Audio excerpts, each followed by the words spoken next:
The Great Hall freezes. Harry looks stunned. Ron nearly chokes. And Lucius Malfoy, his jaw clenches from across the room. This isn't a prank. It's not a mistake. It's the beginning of the most dangerous twist in Hogwarts history. It's because Draco's entire identity, his bloodline, his ego, his destiny, was built around Slytherin. Without it, he's exposed, vulnerable, and angry. Would he try to sabotage the lions from within? Or would he become something else entirely? Let's unravel what happens when the boy who was born to be a snake is forced to wear red and gold instead. Shattered legacy. The moment Draco takes his seat at the Gryffindor table, everything starts to unravel. He doesn't smile, he doesn't gloat. He sits down like he's just been handed a prison sentence. Because this isn't just a house reassignment, this is public humiliation. In front of the entire school, the proudest pureblood in Hogwarts history just got dropped into enemy territory. Lucius Malfoy is livid. His son, his heir, is now draped in red and gold. Narcissa covers her mouth, and somewhere in the Slytherin section, even Snape raises an eyebrow. Back in the tower, Draco refuses to unpack. He calls the dorms filthy. He mocks the posters. He pretends he doesn't care. But he does care. He's not just alone, he's unarmed. No crab, no Goyle, no protective green banner. He tries to rebuild what he lost, whispering poison into the ears of younger Gryffindors, testing for weakness, looking for followers. But Gryffindors don't follow bullies. They mock him, they challenge him, and worst of all, they ignore him. For the first time in his life, Draco Malfoy is surrounded by people who don't fear him, and that terrifies him. Tension in the common room. If Draco thought the Sorting Hat ruined his life, sharing a common room with Harry Potter might be the final insult. From day one, it's war. Draco lashes out with insults, mocks Ron's family, calls Hermione names, business as usual. But this time, he can't storm off to the dungeons afterward. They eat at the same table, sleep in the same dorm, pass each other on the stairs. There's no escape. Harry returns fire. Ron wants to hex him nightly. Hermione stays guarded, always watching with narrowed eyes. But it's not just the trio. The entire Gryffindor house feels the shift. Some students whisper behind Draco's back. Others, curious or careless, start siding with him.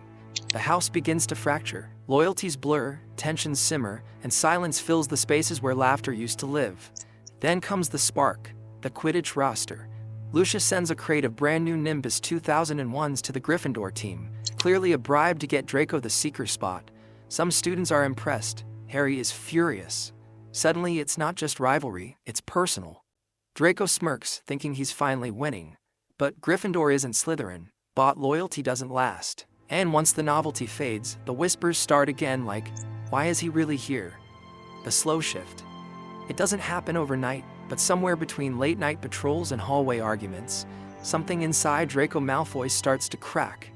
It begins in third year. Buckbeak, Sirius Black, Dementors. Suddenly, life isn't just about bloodlines and broomsticks. While he keeps up the swagger, the edge begins to dull. Then it happens. Hermione helps him. Maybe it's a group project. Maybe she pulls him out of the way of a cursed spell. Maybe she just doesn't fight back for once. Whatever it is, it shakes him. He doesn't know how to respond without a slur or a sneer, so he says nothing. But that seed of doubt, about everything he's been taught, sticks. By fourth year, Harry's name comes out of the goblet of fire. Draco mocks him, of course, but watches closely. He sees the dragons, the lake, the maze, and most of all, the fear.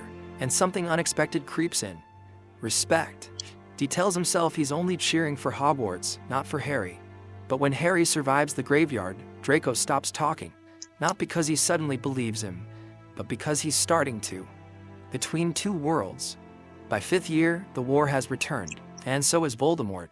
And now Draco Malfoy, a Gryffindor in name, but a Malfoy by blood, is stuck between two collapsing worlds. He receives a message, subtle, threatening, unmistakable. Voldemort wants him close to Harry, inside his circle, trusted. Then, report everything. It's the perfect plan. Who would suspect Draco in Gryffindor? But there's a flaw. He's changed, barely, quietly, but enough. He approaches Harry, says they should start over, says it's time to bury the past. Ron is furious. Hermione doesn't buy a word of it. But Harry, tired, outnumbered, and looking for hope, reluctantly allows it. For the first time, Draco sits at their table, not as a spy, not yet, just listening. The tension is unbearable. He avoids Hermione's gaze. Ron mocks him at every opportunity, but Harry watches. And what he sees isn't a Death Eater in disguise. It's a kid pretending not to be terrified. Draco begins slipping notes instead of intel. He warns them about Umbridge, points out cursed objects, even defends Neville in a duel. Once, just once. He's still lying, but not to them.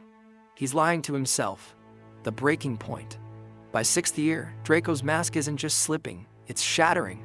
He's been given the unthinkable task: assassinate Dumbledore. Voldemort doesn't expect him to succeed. That's not the point. This isn't a mission, it's a trap, a test of loyalty with no way out. Draco starts working on the Vanishing Cabinet, sneaking away between classes, growing paler and more hollow each week. Harry notices. He confronts him in the corridor, and for the first time in their 6-year rivalry, Draco doesn't fire back. They argue, Harry presses, Draco deflects. But there's no venom, only fear, stretched thin across exhaustion. He's unraveling, can't sleep, can't eat, and he definitely can't look at Harry without feeling like a traitor to both sides. Then comes the night on the astronomy tower. Draco stands over Dumbledore, wand trembling, breath ragged. Dumbledore doesn't resist. He doesn't beg. He just looks at Draco like someone who already knows the answer. And Draco lowers his wand. Snape finishes the job. Chaos erupts, spells fly, the war kicks into full motion, and in the smoke, Draco disappears.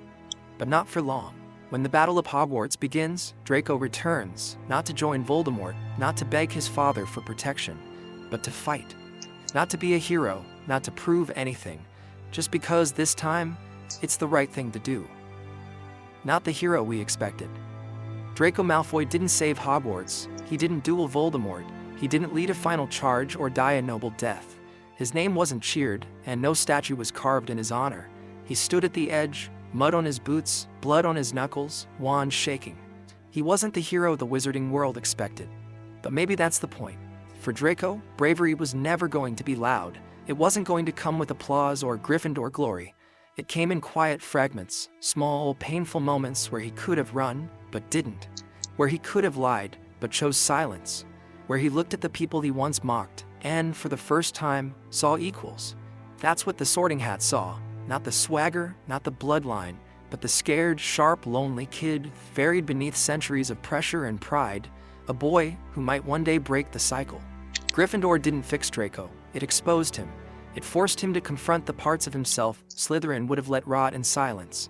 And when the world finally fell apart, he didn't choose safety. He chose them. He chose Hogwarts. Not for fame, not for forgiveness, just because it was right. But if a single sorting decision could rewrite Draco Malfoy's entire path, what would it do to someone who already seemed perfectly placed? What if Hermione Granger, the brightest witch of her age, was never sorted into Gryffindor at all? What if the Sorting Hat whispered Ravenclaw instead?